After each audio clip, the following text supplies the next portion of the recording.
Hello everyone, welcome to Hampi's world. ఈరోజు మా వినాయకుడిని నేను ఎలా నిమజ్జనం చేశానో ఈ వీడియోలో మీతో షేర్ చేసుకుంటాను. మార్నింగ్ పూజ చేసి నైవేద్యాలు సమర్పించి స్వామివారికి ఉద్వాసన చెప్పాం కదా. దాని తర్వాత సాయంత్రం వేళ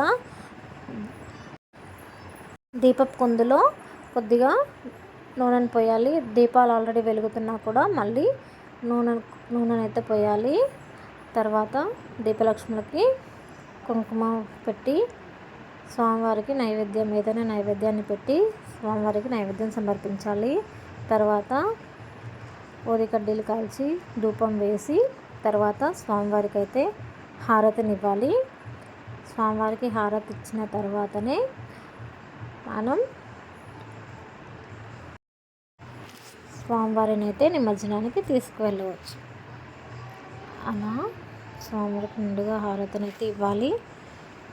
హారతిని మనం అద్దుకొని మన ఇంట్లో వాళ్ళందరికీ హారతిని ఇవ్వాలి. హారతిని ఇచ్చిన తర్వాత స్వామివారిని మొక్కొని స్వామివారికి మనం సమర్పించిన పువ్వులు పత్రి అక్కడ ఏదైతే ఉన్నాయో వాటన్నిటినీ తీసి పక్కన పెట్టుకోవాలి. వీటన్నిటిని స్వామివారితో పాటే నిమజ్జనం చేయాలి. పండ్లు పూలు అన్నీ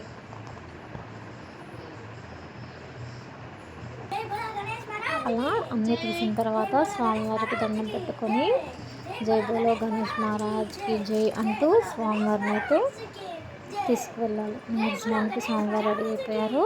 మా పాప ఎత్తుకుందండి.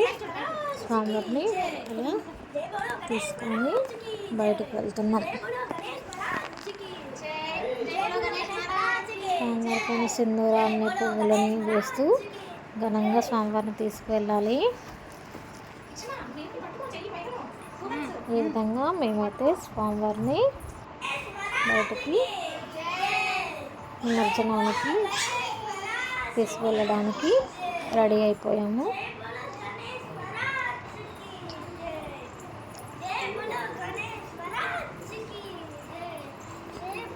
స్వామివారి నిమజ్జనం తీసుకెళ్ళినప్పుడు జై బోలో గణేష్ మహారాజ్కి జై గణపతి బప్పా మోరియా అంటూ తీసుకొని వెళ్ళాలి.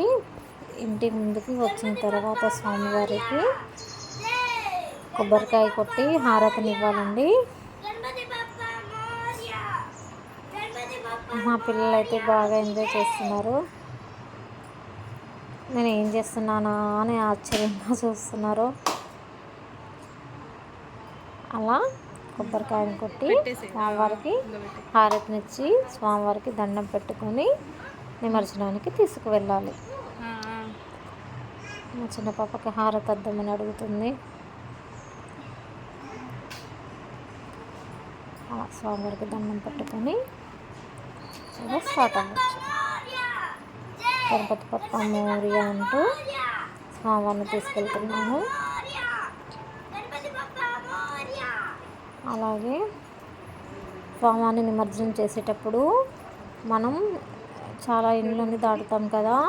ఇంటి ముందుకు వెళితే ఆ ఇంట్లో వాళ్ళు స్వామివారికి పసుపు నీళ్ళు ఆరపోసి స్వామివారికి నైవేద్యం సమర్పించి హారతి ఇస్తారండి.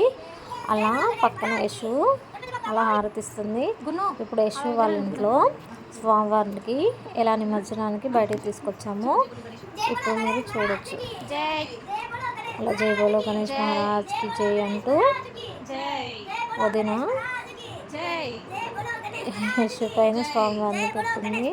అలా యశు స్వామివారిని ఎత్తుకొని జై బోలో గణేష్ మహారాజ్కి జై అంటూ బయటకు వస్తుంది. స్వామివారు అయితే బయటికి వచ్చేసారు. ఇప్పుడు ఈషా యశు ఇద్దరు స్వామివారిని ఎత్తుకొని జై బోలో గణేష్ మహారాజ్కి జై అంటూ ఉన్నారు. ఇద్దరు ఒకరొకరు స్వామివారిని చూసుకుంటూ బాగా ఎంజాయ్ చేశారండి. ఈ వినాయక చవితిలో నిమజ్జనం అవుతుంది. మా పిల్లలకి చాలా ఇష్టమైనది. అలా బాగా ఎంజాయ్ చేస్తూ పైనుంచి కిందకి స్వామివారిని అయితే తీసుకొని వచ్చాము. కింద ఆంటీ వాళ్ళు వచ్చి స్వామివారిని అయితే మొక్కుతున్నారు. అలా స్వామివారిని మొక్కున్న తర్వాత నిమజ్జనానికి తీసుకెళ్తున్నాం.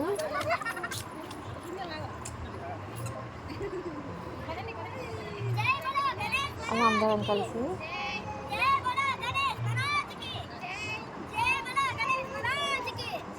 స్వామివారిని నిమజ్జనానికి తీసుకొచ్చామండి. ఒక దగ్గరలో చెరువు ఉంది. సో మేము చెరువు దగ్గరికి అయితే స్వామివారిని తీసుకొని వచ్చాము. అక్కడ మా వారు స్వామివారిని నిమజ్జనం చేస్తున్నారు. 3 సార్లు అలా ముంచి లేపాలి. 3వసారి స్వామివారిని చెరువులోకి వదిలేయాలండి. స్వామివారిని మనస్ఫూర్తిగా మొక్కొని ఉద్వాసనం చెప్పాలి. ఉద్వాసన మంత్రం చెప్తూ స్వామివారిని చెరువులోకి వదిలేస్తున్నారు. అలా స్వామివారిని చెరువులోకి వదిలేసిన తర్వాత స్వామివారిని మొక్కొని ఆ వాటర్ని తలపై చల్లుకోవాలండి. అలాగే స్వామివారి దగ్గర పెట్టిన పత్రి, పూలు, పండ్లు అన్నీ సముద్రంలోకి వదిలేసి వాటర్ మీద చల్లుకున్నాం. అలా స్వామివారిని నిమజ్జనం చేసి వచ్చిన తర్వాత ఇంట్లో ఉన్న అఖండ జ్యోతిని మొక్కోవాలి. అలా అఖండ జ్యోతిని మొక్కున్న తర్వాత నిమజ్జనం అనేది సంపూర్ణమైపోతుంది.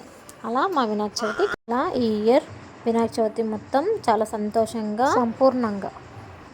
సంపూర్ణంగా కంప్లీట్ అయిపోయిందండి. Thanks for watching my videos. Please subscribe చేసుకోండి.